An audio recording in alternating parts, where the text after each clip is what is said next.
Avant de commencer la vidéo d'aujourd'hui, nous voulons vous apporter un mot de notre incroyable sponsor Inconi. Aimeriez-vous qu'un inconnu entre secrètement chez vous, prenne toutes vos affaires personnelles et non seulement les garde mais les vend à plusieurs personnes? Bien sûr que non, ce serait horrifiant.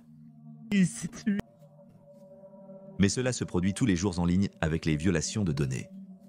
Les courtiers en données ont accès à vos informations personnelles comme votre nom, numéro de sécurité sociale, adresse, identifiant de connexion, activité en ligne, etc.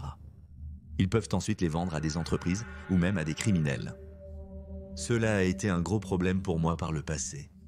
Un escroc a utilisé mes données pour obtenir une carte de crédit à mon nom. Heureusement, j'ai pu l'arrêter avant que l'escroc n'utilise la carte, mais toute cette affaire était très déstabilisante et me dérange encore aujourd'hui. Cela aurait pu ruiner mon crédit. Saviez-vous que les courtiers en données pourraient avoir un impact sur votre santé? Les courtiers en données peuvent collaborer avec les assureurs santé. Selon votre activité en ligne, ils peuvent augmenter vos tarifs. Vous pouvez penser que vous êtes en sécurité en ligne, mais le problème est que vous ne savez peut-être même pas que ces informations sont publiées ou vendues. Si vous voulez que les courtiers en données suppriment vos informations, vous pouvez le faire. Mais cela prend des années pour qu'ils le fassent, ne serait-ce qu'une fois. Après avoir supprimé vos données, ils recommencent à les collecter. Vous devez donc passer par le même processus fastidieux tous les quelques mois pour le reste de votre vie. Mais il existe une façon bien plus simple de gérer les courtiers en données. Inconi est notre sponsor. Il retire vos données du marché et s'assure qu'elles y restent. Tout le processus est automatisé. Protéger votre vie privée avec Inconi est simple. D'abord, vous créez un compte et les informez dont les données personnelles ils vont supprimer. Puis, vous les autorisez à travailler pour vous. Et c'est tout. Inconi commence alors à travailler avec des courtiers en données pour supprimer vos données et ils gèrent toutes les objections. Ils vous tiennent aussi informés à chaque étape. Pourquoi ne voudriez-vous pas protéger vos données les plus personnelles en ligne? Découvrez Inconi par vous-même. Veuillez utiliser notre lien inconi.com/listed et utiliser le code listed. Vous pouvez aussi scanner le code Quick Response à l'écran. Non seulement vous vous protégerez en ligne, mais vous soutiendrez également Paranormally Listed. Un grand merci à Inconi pour avoir sponsorisé cet épisode. Numéro 3, Kieron Orman. Kieron Orman est né en septembre 2002 à Portland, Oregon, de Desiree Young et Kane Orman. Kane et Desiree ont divorcé en 2003 et au début, ils partagèrent la garde. Puis, en 2004, Desiree a développé des problèmes rénaux et a dû emménager chez ses parents. Kane a donc obtenu la garde exclusive de Kieron pendant que Desiree gérait ses soucis de santé. En avril 2007, Kane a épousé sa petite amie de plusieurs années, Terry Moulton. Kane et Terry ont eu leur propre fille, Kiara, en 2008. Le vendredi 4 juin 2010, vers 8 h du matin, Terry a amené Kieron à l'école élémentaire Skyline à Portland. Ce matin-là, Terry avait amené Kieron tôt à l'école pour la foire scientifique. Terry a pris une photo de lui devant son projet scientifique. 2 enseignants ont vu Kieron à l'école ce jour-là avec Terry. La cloche a sonné à 8 h 45 et Terry a quitté l'école. Kieron était censé aller dans sa salle de classe. À la fin de la journée, Kane et Terry ont accompagné leur fille à l'arrêt de bus. Kieron n'était pas dans le bus. Le chauffeur de bus a contacté l'école par radio et a appris que Kieron n'avait pas été en classe toute la journée. Comme c'était la foire scientifique ce matin-là, la présence a été prise à 10 h. Kieron n'était pas en classe lorsque la présence a été prise, mais il n'était pas censé l'être. Quelques jours avant, Terry avait prévenu l'école de son absence le vendredi pour une visite médicale. Quand le personnel de l'école a réalisé que Kieron était absent à la fin des cours, ils ont appelé le 911. Une recherche a été immédiatement lancée. C'était l'une des plus grandes de l'histoire de l'Oregon. Plus de 60 officiers et plus de 1300 bénévoles ont cherché Kieron. Le Federal Bureau of Investigation s'est également impliqué dans l'enquête. Les enquêteurs ont interrogé plus de 200 camarades de classe de Kieron et leurs parents. Terry, considéré comme le dernier témoin à avoir vu Kieron, a été interrogé. Elle a dit qu'après avoir quitté l'école, elle est allée dans 2 épiceries. Elle a terminé ses courses vers 10h10. Elle avait sa fille dans le camion avec elle et sa fille avait une otite. Terry a dit qu'elle a conduit un peu partout, espérant que le trajet apaiserait sa fille. Ensuite, Terry s'est enregistrée à la salle de sport à 11h39 et y était restée pendant 1 heure. Après son entraînement, Terry est rentrée et à 13h20, elle a mis sur Facebook des photos de Chiron prises à la foire scientifique du matin. Elle a ensuite envoyé un courriel à l'enseignant de Chiron demandant quand elle pourrait récupérer le projet de Chiron. La police a noté qu'elle n'avait pas d'alibi vérifiable entre 10h10 et 11h39. On a demandé à Terry à propos du rendez-vous chez le médecin que Chiron était censé avoir le jour de sa disparition. Le rendez-vous était la raison pour laquelle Kane n'a pas été informé de l'absence de Chiron. S'il avait un rendez-vous ce jour-là, pourquoi Terry ne l'avait-elle pas emmené ? Terry a prétendu qu'il y avait eu une confusion et que le rendez-vous était pour le vendredi suivant. Une autre bizarrerie était que Terry conduisait habituellement la voiture de la famille et Kane conduisait le pick-up de la famille. Ce matin-là, Terry était censée rester à la foire scientifique pour la matinée, puis, quand elle était terminée, utiliser le pick-up pour ramener le projet à la maison. Mais elle n'est finalement pas restée tout le temps. La police a appris que le mariage de Kane et Terry était parfois houleux. Terry attribuait la plupart de leurs problèmes à son beau-fils, Chiron. Dans un courriel à ses amis, Terry a exprimé une haine intense envers Chiron. Finalement, Terry a passé 2 tests polygraphiques. Elle a échoué les 2 fois. Malheureusement, Chiron n'a pas été retrouvé 10 jours après sa disparition et les recherches ont été arrêtées. Environ 3 semaines après la disparition de Chiron, le 26 juin 2010, Rodolfo Sanchez, un paysagiste local, s'est rendu à la police avec une accusation surprenante. Sanchez a déclaré que Terry l'avait embauché en 2008 pour aménager le paysage autour de leur maison. Kane ignorait que Sanchez travaillait chez eux. Sanchez a affirmé qu'en janvier 2010, Terry lui a demandé de l'accompagner dans un restaurant. Au restaurant, elle a dit à Sanchez que son mari était physiquement et mentalement abusif. Elle craignait que s'ils divorçaient, Kane essaierait de lui prendre leur fille. Sanchez prétend que Terry était prête à le payer s'il se débarrassait de Kane pour elle. Elle a suggéré de faire croire à un vol à l'arraché. La police a alors décidé de mener une opération d'infiltration. Le même jour où Sanchez est venu à eux avec l'allégation, la police a fait venir Sanchez, un officier sous couverture, chez Terry pendant que Sanchez portait un micro. Sanchez a dit à Terry de lui payer $10 000 ou d'aller à la police à propos du complot de meurtre à embaucher. Terry a interrompu la conversation et a appelé le 911 disant que 2 hommes étranges étaient venus à sa porte et avaient exigé de l'argent. Quelques heures après l'opération d'infiltration mal conçue, la police a informé Kane du complot de meurtre à embaucher. Kane a déménagé ce jour-là, emmenant leur fille avec lui. 2 jours après, Kane a demandé le divorce et une ordonnance de protection. Leur divorce a été finalisé le 31 décembre 2013. La police a continué à se concentrer sur Terry, qui avait engagé un avocat de la défense. La police a enquêté sur le meilleur ami de Terry, docteur en droit, Spicer. Le matin où Chiron a disparu, Spicer faisait un travail de jardinage près de la maison des Harmon.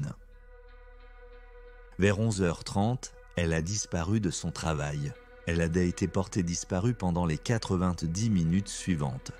Certaines sources disent qu'elle a été portée disparue pendant 3 heures. Pendant qu'elle était portée disparue, sa voiture est restée sur le lieu de travail. Terry n'avait pas d'alibi pour 11h30. Pendant ce temps, elle a dit qu'elle conduisait, puis elle s'est enregistrée à la salle de sport à 11h39. Spicer a été interrogée et elle a affirmé qu'elle était sur le lieu de travail tout le temps, mais personne n'a pu vérifier cela. Elle ne répondait même pas à son téléphone à ce moment-là. Le propriétaire de la maison où elle travaillait l'a appelée plusieurs fois parce qu'il ne pouvait pas la trouver, et elle n'a jamais répondu au téléphone. Après le départ de Ken, Terry, Spicer et un autre de leurs amis, qui n'a pas été identifié, ont tous secrètement acheté des téléphones prépayés. L'ami non identifié a déclaré qu'ils voulèrent de l'intimité parce qu'ils pensaient que la police surveillait leurs appels téléphoniques. Ils souhaitaient aussi des téléphones avec des numéros inaccessibles à la presse. La mère biologique de Kieron, Désirée, pense que Terry avait quelque chose à voir avec la disparition de son fils. Désirée a dit, je cite, qu'elle attribue beaucoup des problèmes conjugaux entre Cain et elle à Kieron. C'était un énorme point de discorde dans leur mariage, et elle a exprimé en détail sa haine pour Kieron. Je crois maintenant, sans l'ombre d'un doute, qu'elle est non seulement capable de faire du mal à Kieron, mais qu'il est clair qu'elle aurait pu lui faire du mal de la pire manière possible. Désirée a publiquement imploré Terry de coopérer avec les enquêteurs. Désirée a déclaré avoir tenté d'obtenir la garde de Kieron 1 an avant sa disparition. Elle a dit que Kieron voulait vivre avec elle. Elle a découvert, grâce au dossier de divorce de Terry et Kane, que Terry était sous l'influence de l'alcool plusieurs fois par semaine et s'évanouissait sur le canapé. En juin 2012, Désirée a déposé une plainte pour mort injustifiée de 10,5 millions contre Harry. En octobre 2012, Didi Spicer a été appelée à témoigner lors d'une déposition. Elle a invoqué son droit du 5e amendement contre l'auto-incrimination 142 fois pendant son témoignage. Désirée a finalement abandonné le procès parce qu'elle ne voulait pas que cela interfère avec l'enquête policière. Dans les années qui ont suivi la disparition de Kieron Norman, aucun autre suspect n'est apparu. Il n'a jamais été retrouvé. Malgré cela, le père de Kieron, Kane, est optimiste que son fils est vivant. En 2015, à l'occasion du 5e anniversaire de la disparition de Kieron, il a placé des souvenirs sur la clôture de l'école pour son fils. Ken a dit qu'il appellerait cela une croyance car pour lui, l'espoir est passif. L'espoir est là, mais j'ignore ce qui va arriver. J'espère vraiment que ça se passera bien, contrairement à « je crois qu'il est vivant ».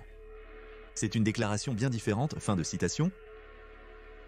Après leur divorce, Cain a coupé les ponts avec Terry.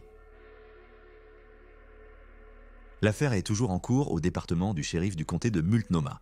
Les enquêteurs ont prélevé des échantillons d'acide désoxyribonucléique sur la brosse à dents de Kieron et des échantillons d'acide désoxyribonucléique d'autres membres de la famille et les ont entrés dans les bases de données des personnes ayant disparu. Ils ont également soumis ces dossiers dentaires à la base de données nationale des personnes disparues et non identifiées. En 2023, la police a publié des photos de Kieron vieilli pour montrer à quoi il pourrait ressembler dans la vingtaine. Il y a aussi une récompense de 50 000 $ pour toute information qui mènerait à la résolution de l'affaire. La police n'a jamais officiellement désigné Terry Milton Orman comme suspecte, et elle n'a jamais été inculpée en relation avec la disparition de son beau-fils. En 2016, après des années de silence médiatique, Terry est apparue dans l'émission Dr Phil et a été interviewée pour le magazine People. Elle prétend être innocente et la police s'est précipitée pour la juger. Elle a dit, je cite, « Et ils m'ont sans aucun doute dit que nous allons faire de votre vie un enfer si vous ne nous dites pas ce que nous voulons savoir. » Cela fait plus de 14 ans que Kieron Harmon a disparu. S'il est toujours en vie, il a 22 ans. Sandra Crispo est numéro 2. Sandra Crispo était une mère et une grand-mère qui vivaient à Quincy, Massachusetts. Puis, elle a déménagé à Hanson, Massachusetts pour être plus proche de sa fille et de ses 3 petits-fils. Hanson est à environ 25 miles du centre-ville de Boston. Sandra gardait ses petits-enfants lorsque sa fille Lainia McMahon devait travailler. Le 8 août 2018, Laina a appelé sa mère plusieurs fois, mais Sandra n'a pas répondu. Le jour suivant, Laina est allée chez sa mère et a découvert que sa mère n'était pas là. Les lumières et la climatisation étaient allumées. Ses chaussures et son sac étaient dans la maison. La porte arrière était déverrouillée et le chien n'avait ni nourriture ni eau. Laina pensait que le chien était anormalement nerveux. Laina a pressenti un problème et a contacté la police. Laina a dit, je cite, « C'est une casanière. Elle ne sort pas beaucoup. Elle n'a pas beaucoup d'amis. Elle mène une vie très tranquille. » Fin de citation. Laïna a signalé à la police que sa mère avait été vue pour la dernière fois le 7 août vers 17 h, 2 jours auparavant. Lena a dit que son mari avait conduit sa mère de 54 ans à l'atelier de mécanique. Le lendemain, le mécanicien a informé Laïna qu'une pièce pour la voiture de sa mère avait été commandée. Lena a appelé sa mère plusieurs fois, mais sa mère n'a pas répondu. Sur le chemin du retour de l'atelier du mécanicien, ils se sont arrêtés dans une épicerie pour que Sandra puisse acheter des cigarettes. Des caméras de surveillance l'ont filmé remontant dans le véhicule. Le mari de Laïna l'a ensuite ramené chez eux. La police de Hanson peine à trouver des pistes sur l'affaire et a peu communiqué au public. La perquisition chez Sandra Crispo n'a révélé aucun signe de jeu déloyal. Cependant, il semble que quelqu'un ait regardé sous son matelas. Le matelas avait été déplacé et des planches du lit retirées.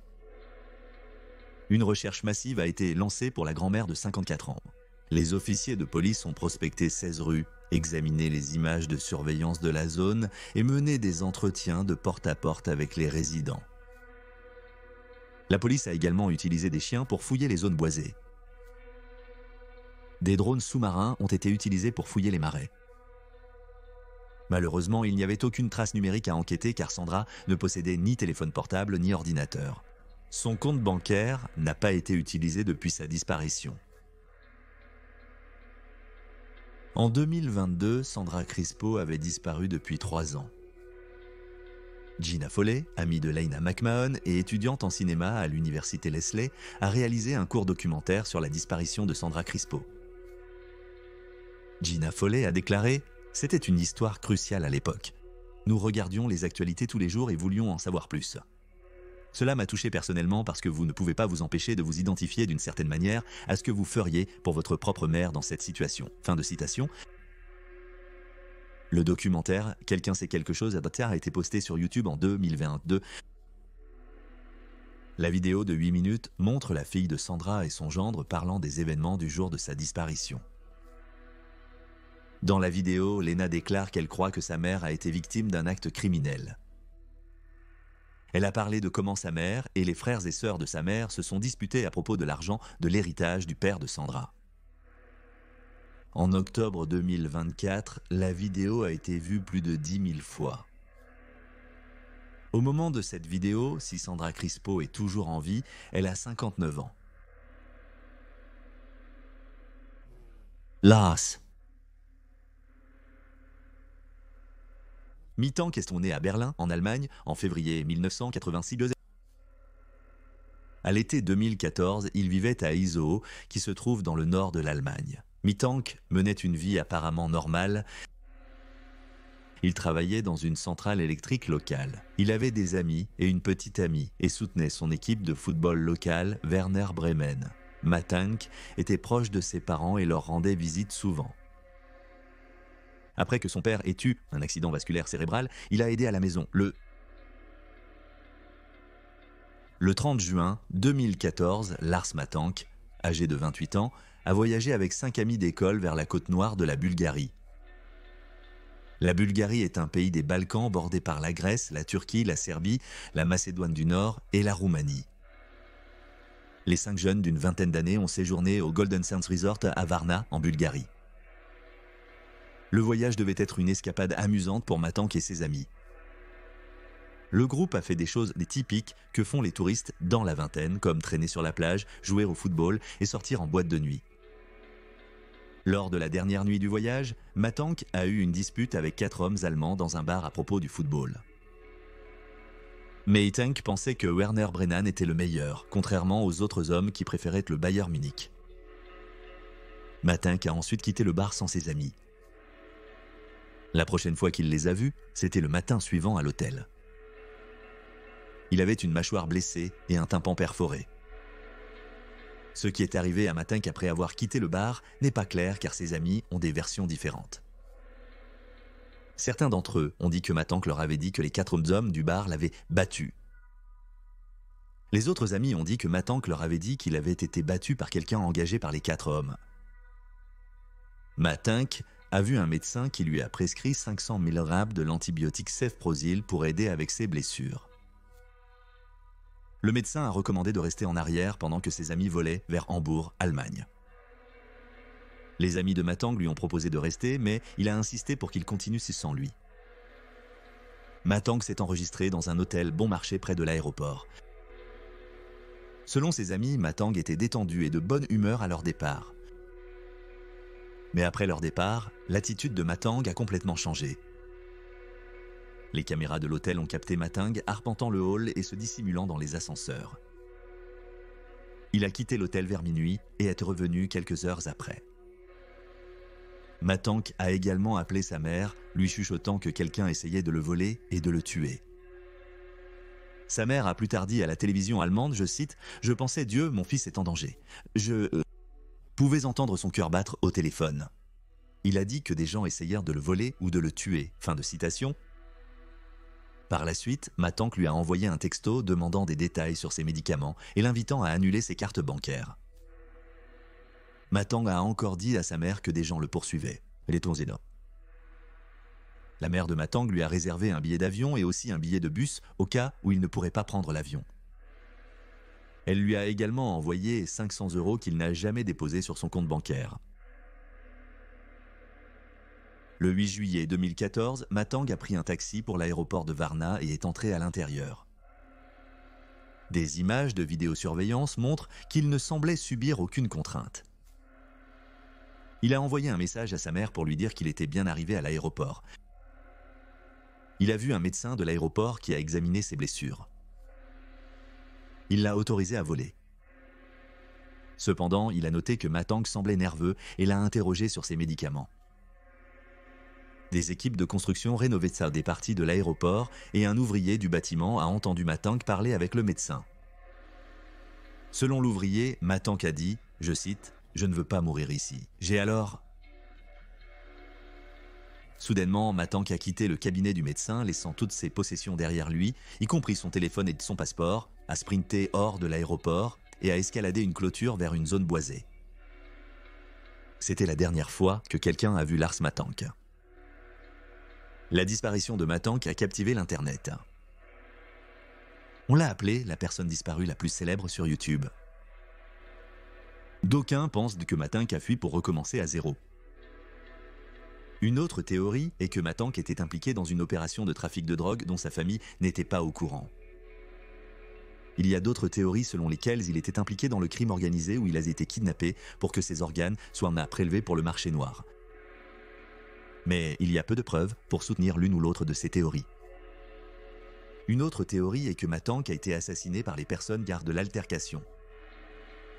Cependant, cela n'explique pas pourquoi il a soudainement fui l'aéroport. De plus, Matang s'était disputé sur la meilleure équipe de football. Est-ce que cela valait la peine de le tuer pour ça? Une dernière théorie est que l'antibiotique que Matang a pris, le céphrosyl, lui a causé un épisode psychotique. Les symptômes du céphrosyl comprennent somnolence, agitation et hyperactivité. En décembre 2020, la revue évaluée par les pairs Brain Behavior and Immunity a publié un article intitulé « La psychose comme effet indésirable des antibiotiques ». Il déclare, je cite, « Les effets neuropsychiatriques indésirables des médicaments antibiotiques ont été bien documentés. Il existe des preuves suggérant une relation directe entre la psychose aiguë et l'exposition aux antibiotiques. » Fin de citation. Dans les décennies depuis la disparition de Lars Matang, il y a eu des observations non confirmées de lui en Allemagne et en Bulgarie. En 2016, la police de Porto Velho, au Brésil, a trouvé un homme sans pièce d'identité ni souvenir de qui il était. C'était à plus de 6700 miles de l'endroit où Matang a été vu pour la dernière fois. La police espérait l'identifier, alors ils ont posté des photos de l'homme aux cheveux hirsutes et à la barbe négligée. Certains pensent que c'était Matang vu la ressemblance frappante. Cependant, l'homme a été plus tard identifié comme Anton Pilipa, un travailleur humanitaire du Canada qui avait disparu depuis 5 ans. Pilipa avait la schizophrénie et il avait passé les 5 dernières années à marcher, principalement pieds nus, jusqu'au Brésil. Il a réussi à faire cela sans passeport, avec un peu plus que les vêtements sur son dos. En 2019, un chauffeur de camion bulgare a pris en stop un autostoppeur débraillé qui ressemblait à Batang. La police a vérifié cette piste sans résultat. La police locale n'a trouvé aucune piste sur la disparition de Lars Batang. Sa famille a engagé des détectives privés qui n'ont pas non plus trouvé trace de lui. Juillet 2024 était le 10e anniversaire de la disparition de Lars Batang. S'il est toujours en vie, il a 38 ans. Merci beaucoup d'avoir regardé cette vidéo. Nous espérons que vous l'avez trouvée intéressante. Si vous l'avez trouvée intéressante, assurez-vous de vous abonner. Nous aurons une nouvelle vidéo sur le paranormal chaque semaine. Si vous découvrez cette chaîne, visitez notre autre chaîne Criminally Listed. Nous avons plus de 325 vidéos présentant des histoires de crimes étranges mais vrais que vous pouvez trouver sur youtube.com/criminallylisted. Nous avons également un podcast sur les affaires non résolues qui ont finalement été résolues, appelé Criminally Listed Presents into the Killing. Vous pouvez le trouver sur Stitcher, Spotify, Amazon Music et partout où vous trouvez de super podcasts. Mais c'est tout pour aujourd'hui. Merci encore d'avoir regardé.